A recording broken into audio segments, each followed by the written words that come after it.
Matapos ang ilang taong paglimita ng serbisyo, aktibo na muli ang isang Filipino group sa Toronto na layong suportahan ng mga Pilipinong artists sa syudad. Kilalanin natin sila sa report na ito. During that break, we did scale down and now we're back with new mission, new vision. Bago matapos ang taon, bumalik na ang grupong Kapisanan sa pagbibigay serbisyo sa komunidad.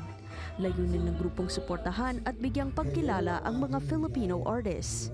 Nilimitahan nila ang kanilang serbisyo noong 2023 pero ikinatuwa nila na ngayong 2025 may pagpapatuloy na nila muli ang kanilang mission. For the most part, kasi COVID-19 hit and it was really hard sa aming organization.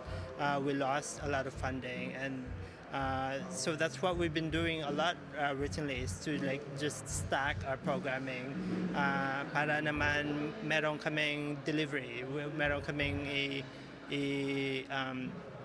i-offer sa community. Kung dati tinututukan lamang nila ang pagsuporta sa mga kabataan sa arts, pinalawak na ngayon ang serbisyo kung saan kabilang na rin ang iba't ibang henerasyon at indigenous communities.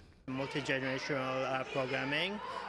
We're also looking to be more intentional in including and creating spaces for indigenous people from what is colonially known as the Philippines. So we're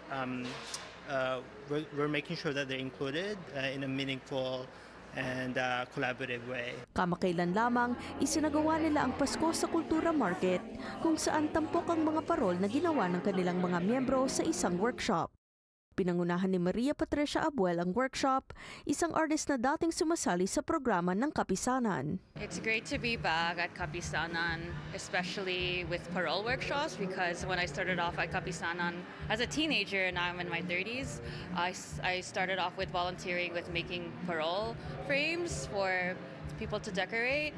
So it's great to actually facilitate parole workshops and have it displayed for the Pasko sa Kultura Festival, which had performances and market. Ayon kay Abuel, paraan din ng mga grupo tulad ng Kapisanan sa pagkonekta ng mga kabataan sa kanilang kultura. Para naman sa organisasyon, mahalaga raw sa kanila na bigyan ng lugar ang mga Filipino artists at ipakita sa kanila na may kabuhayan at kinabukasan sa karerang ito. We're being intentional in creating spaces for artists. We're making sure na babayaran sila on a fair, competitive way, that they're compensated well. And we're just really centering them, yung mga artists, the culture bearers in our programming so that